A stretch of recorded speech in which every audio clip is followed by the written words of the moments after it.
going on, everybody? This is 40B Nasty. I'm here to show you an update with my freshwater Neocaridina shrimp tank, and I have actually beefed up the filtration on it a little bit because I wanted a little bit extra.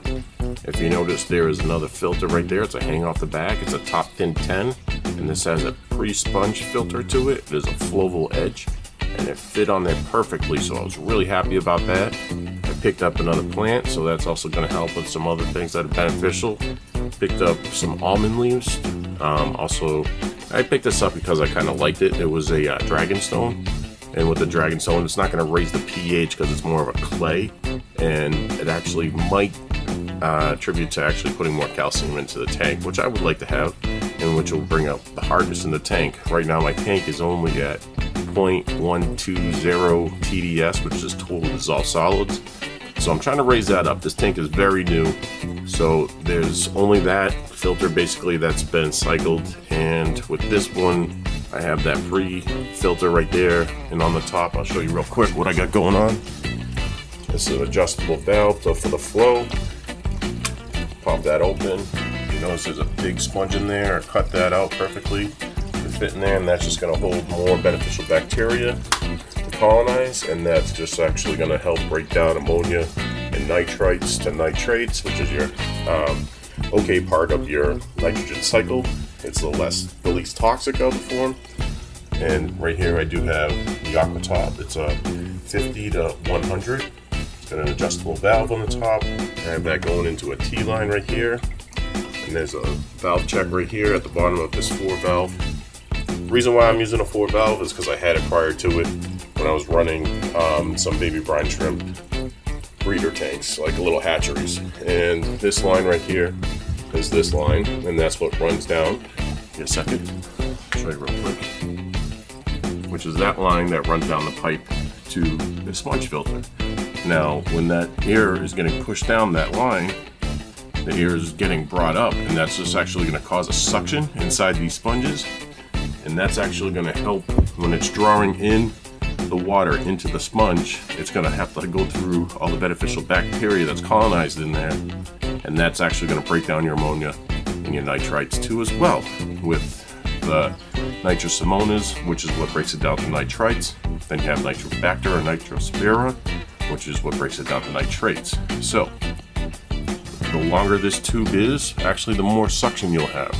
And I heard there was kind of like a beneficial to having an edge at the end. It's going to cause less bubbles, so less splash up into my lights. So that was a good idea to do. So I extended up, put a nice elbow on there. That was a great idea to do. It's kind of like a mini Hamburg Matten filter, you could say. Instead of having one big block of sponge that covers from here and crosses over, I did it this way. Kind of a little semi-ingenious idea. But anyway, this is the other thing I picked up, was a candle holder at Michael's for $5, and I'm basically going to be feeding my shrimp out of there, and anything they don't eat that's excess, I can just pull right out. Then I don't have to have that stuff going into the gravel, and then ended up with detritus worms, or some kind of worms down in the bottom. They're going to be beneficial to eating to that. So, or benefit to eating all the leftovers, because in this 5-gallon tank that I had over here, I wasn't happy with a few things, temperature being number one.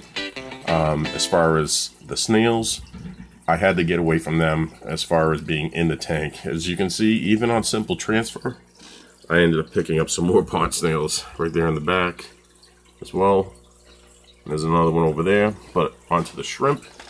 I do have some babies. There's one floating around right there on the tank. You can see them.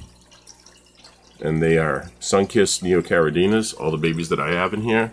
I actually thought I had only 7 to 8 of them. Well, I ended up having about 17 of them. I had to keep going in and pulling them out of this 5-gallon and transfer them over like every hour. You know, just come in and spot check and see if I can find any. Well, eventually I got them all in here last night. What I had to do was I actually had to drop the temperature on this, because this thing is, the biggest problem was it was sitting around like 78 degrees temperature. It was fluctuating heavy, and I was getting a little bit of die-off on my shrimp, because the shrimp are very sensitive, especially at that high of a temperature. So it was really bad, and I wanted to get them into a temperature that's more to their liking. And what I did was I ended up getting it into this tank It's been steady between 73.2 and 73.4. So that's awesome. We're stable. Now, I do have one Blue Dream that I seen in the back that was not doing so well, probably on its last limb. I expected this from the transfer, but I did pick up some of these guys right here. Picked up 5 of them. They're carbon Rillies. The guy said they were blue Rillies.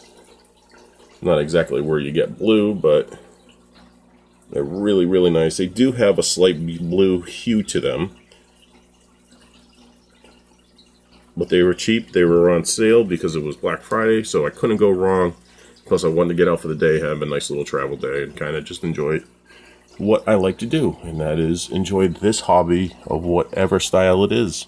Whether it be reef, whether it be brackish, whether it be freshwater, I just enjoy taking care of fish in aquariums. And I hope you can find some kind of beneficial information from all this. As far as anything else that goes, this is a frag plug that I have nori on. I do feed them this, and they actually do enjoy it. As far as everything else goes, I'm just going to leave it as is and just kind of let it all grow out. I do love my new plants. I do love the new filter. I do love this little Dragonstone. And hopefully this all works out well for me. And I hope you actually have success with your tanks too, with some of my tips that I've brought to you. This is 40B Nasty out. Take care.